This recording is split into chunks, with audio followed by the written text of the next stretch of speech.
สิพาเจ้าไปคาเฟ่ถ่ายรูปสวยๆลงเฟซดอกเด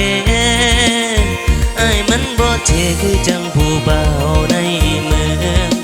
ตุกแดงมากะหาล้อใส่เบย่านสิเห็นให้เจ้า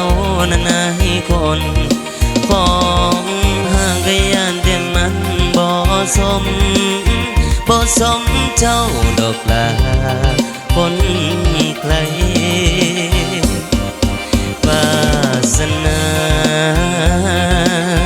ก็คงสิบ่ได้กอดทายมีแค่ใจจากไผทางใดสิเอาไอ้สิเสือปุ๋ยแถมมาน้องลาบ่มีปัญญาไปซื้อของห่างลูกสูตรแค่ข้าวกับเผาข้างทางดีเนี่ยกับพายางตลาดนัดวันเสาร์ไอ้ขี่รถห้างมุนพ่อแม่ให้กำหัวใจที่มีพร้อมให้เจ้าอยากได้อีหยังก็สั่งค่อยสร้างสู่เอาอ้ายย่านแต่เจ้าสิบ่หักบักผู้ชายบ้านๆจะ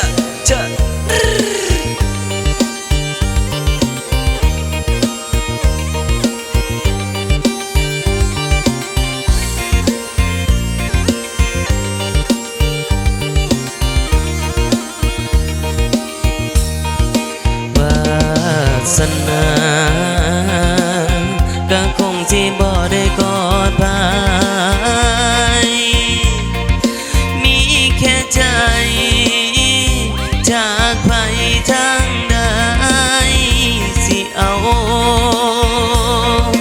ไอ้สิเสือปุ๋ยแถมมาน้องลาบ่มีปัญญาไปซื้อของห่างลูกสูตรแค่เข้ากับเผา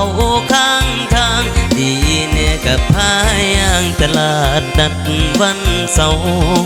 ไอ้ขี่รถห้างมุนพ่อแม่ให้กำหัวใจที่มีพร้อมให้เจ้าอยากได้อีหยังก็จังค่อยสร้างสู่เอาอ้ายย่านแต่เจ้าสิบ่หักบักผู้ชายบ้านๆ